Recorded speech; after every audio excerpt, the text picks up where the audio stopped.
പരമ്പരാഗത കഥാപറച്ചിലല്ല, മറിച്ച് ആത്മീയവും ദാർശനികവുമായ ഒരു സിനിമാറ്റിക് യാത്രയാണ് ഫ്രഞ്ച് വംശജനായ സ്പാനിഷ് സംവിധായകൻ ഒലിവർ ലോക്സിൻ്റെ സിറാത്ത് എന്ന സിനിമ.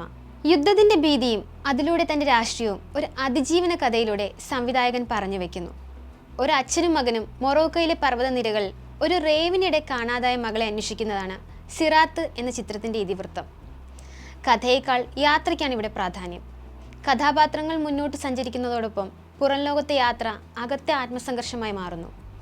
ലക്ഷ്യത്തിലെത്തുമോ എന്നതിനേക്കാൾ യാത്രയിൽ അവർ അനുഭവിക്കുന്ന സംശയവും വിശ്വാസവും ഭയവും തന്നെയാണ് സിനിമയെ ഇൻട്രസ്റ്റിംഗ് ആക്കുന്ന ഒരു ഘടകം.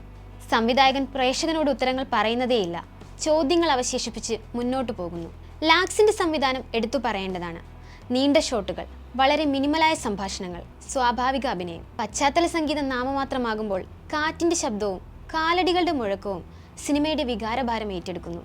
മൊറോക്കൻ മരുഭൂമിയുടെ അതിസമ്പന്നമായ പ്രകൃതി ദൃശ്യങ്ങൾ കൊണ്ടും അതിമനോഹരമായ ശബ്ദ രൂപകൽപ്പന കൊണ്ടും സിറാത്ത് അതിശയിപ്പിക്കുന്നു.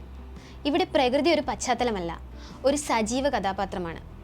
മരുഭൂമിയും മലനിരകളും കഥാപാത്രങ്ങളുടെ ഉള്ളിലുണ്ടാകുന്ന ശൂന്യതയും ആശങ്കയും പ്രതിഫലിപ്പിക്കുന്നു.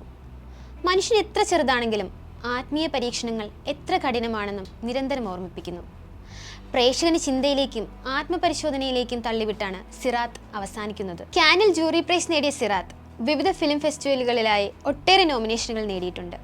30ാമത് IFFKയിൽ മിസ്സാക്കാൻ പാടില്ലാത്ത ഒരു ചിത്രം തന്നെയാണ് സിറാത്ത്.